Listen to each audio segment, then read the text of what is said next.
Following the targeted killing of Qasem Soleimani, Iran is once again calling for all U.S. troops to leave the Middle East region.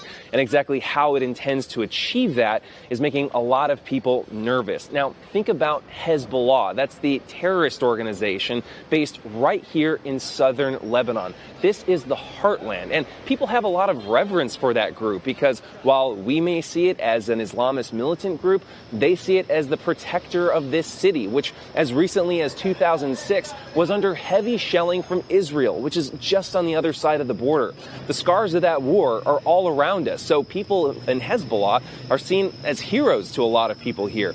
But that also makes people a little bit weary because they may think that now Hezbollah feels it has something to prove. And it also takes a lot of its orders from Iran. It's backed by Iran. It gets, some people say, up to $200 million in funding from Iran every year to act sort of as a proxy for it. Does that mean that this would be the place where an attack on U.S. troops might be launched or an attack on Israel?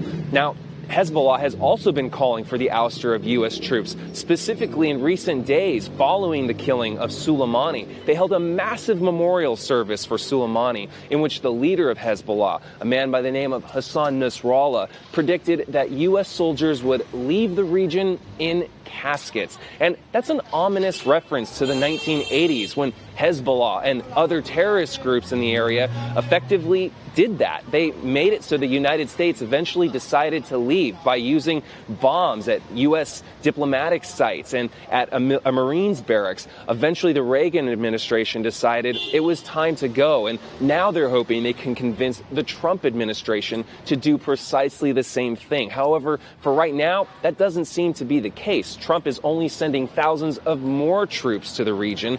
Meanwhile, tensions are rising, and it seems like a recipe for disaster. Right now, at least in this area in southern Lebanon, it's definitely a recipe for further tensions.